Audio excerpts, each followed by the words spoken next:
You're there in Japan, and I certainly I need to ask you about your endeavors there in Tokyo. I know it's a slow-moving process, but is there any clarity on the timeline of your potential project there, your big project over in Japan?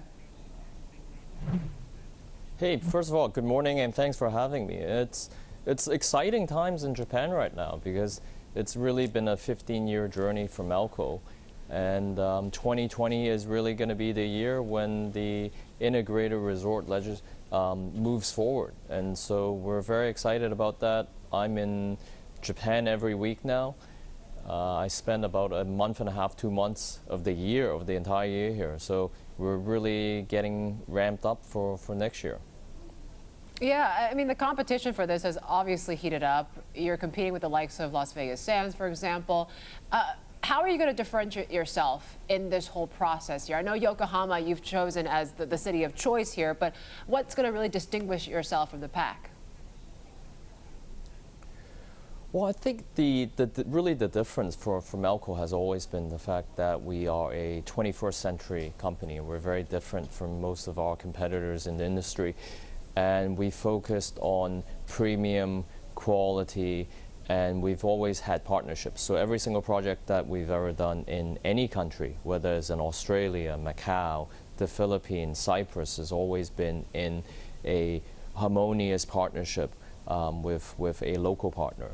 So, and our respect for culture, entertainment, and attraction. So that's really our main point of differentiation from some of the more traditional gaming companies in our industry. Lawrence, now, of course, you have this globalized strategy that might help you in regard to all this, but tell me, where would you ideally like to have a casino or a gaming center in Japan? What city would be your first choice? So we've spent the most of our time and resources in the last couple of years in Yokohama. So Yokohama is in the Kanagawa prefecture within the Kanto area, and it's conveniently situated 30 minutes from Tokyo.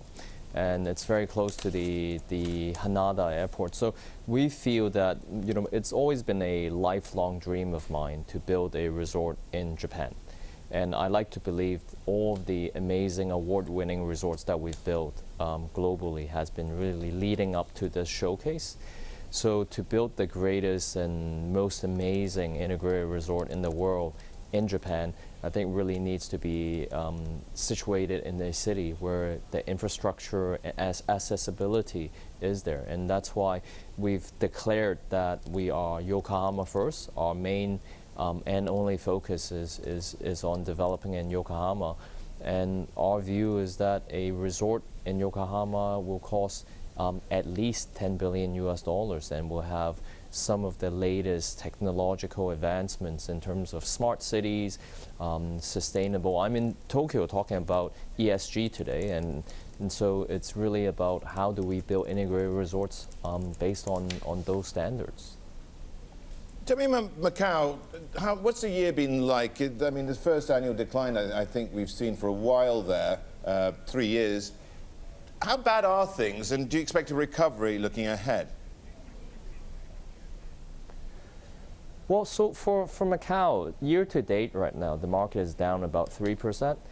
But for Melco, in the last third quarter, which we reported, our EBITDA was up 40%. So it's really a validation of our strategy over the last 10, 15 years, which is to focus on the rising middle class in China rather than focusing on the junket rolling VIP business.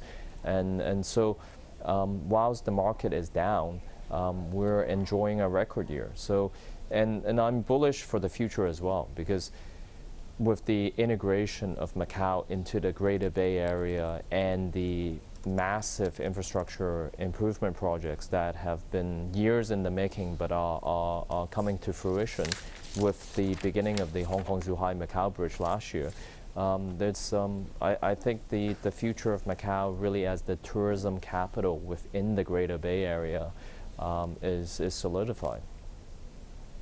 And Lawrence, you've built up as well, at least as far as Melco is concerned, quite a decent cash pile. It looks like you're saving up for either something big or something for the future. Talk to us about what you plan to do about cash management next year and your broader financial targets for 2020.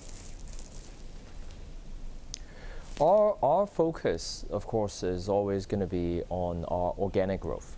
And I think over the last few years, we've given significant capital back to the shareholders via dividend share buybacks. But at the same time, Melco will always be a growth company. And the biggest growth opportunity in my lifetime, of course, is going to be Japan. But besides for Japan, this year we also we had a partnership with Crown Resorts for 12 years, and then of course Crown focused on their domestic Australian assets. But in this year, given how great the partnership and how amazing their assets are, we've invested in Crown. So we'll continue to look at how best to deploy the capital. But again, our first priority always will be to focus on organic growth. Lawrence, what have you been seeing when it comes to on the ground? I mean, I know you're still confident for Macau in 2020, but obviously it seems like this Hong Kong protest, that the longer this drags on, it's going to have some type of spillover effect to Macau as well. Why do you still remain so confident then that things could look better? Well, I think what has affected Macau more in 2019 is really the U.S.-China trade spat. And so, and then I'm watching the media and watching Bloomberg every day, just checking on the updates.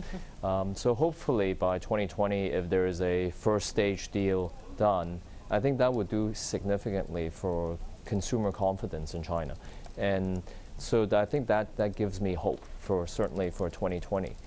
And in terms of the Hong Kong protests, it has probably had less of an impact for Macau, Lawrence? per se. But again, given how integrated Hong Kong, Macau, and the Greater Bay is, it does have some impact.